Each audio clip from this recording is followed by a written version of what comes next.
India has problems. Of course it does. But the way some people in the West talk about India, that's not criticism, that's hypocrisy. It's not that India is perfect. Of course it's not. Nearly 200 years of colonial extraction, deindustrialization, and economic drain will leave scars. And then after independence, decades of corruption and poor governance. And yeah, there are some real challenges. But here's the issue. The same people throwing racial slurs whenever I post about India, mocking poverty, making cheap jokes about hygiene, come from countries that refuse to look in the mirror. Let's talk about the United States, the richest country in the world, where millions can't even afford basic healthcare, where mass shootings are so common they barely make headlines anymore, where racial inequality is still deeply embedded in the system, and under Trump it's getting worse. And yet this is a country lecturing others on how to live?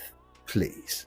And then there's Britain, where I come from, a country that built its wealth in part by extracting trillions from its empire, particularly from India, now facing rising poverty, economic stagnation after Brexit, and a surge in anti-immigrant rhetoric, and somehow still looking down on the very countries it once exploited. Also, we're talking about hygiene. India developed drainage and sewage systems 4,000 years ago in the Indus Valley. Meanwhile, Victorian London was an absolute cesspit. The Thames was dangerously toxic and we were throwing human waste into the streets. But suddenly, we're experts because we use dry toilet paper to clean our shitty arses. Meanwhile, in India, they've discovered something called a water spray. Let's place a bet on who has the cleaner butt cracks, shall we? Criticism is fine. Every country deserves scrutiny, including India. But racism disguised as concern? That's not honesty. That, my friend, is arrogance. If we're serious about progress, then it starts with humility. Fix your own house before mocking someone else's. Because hypocrisy isn't a good look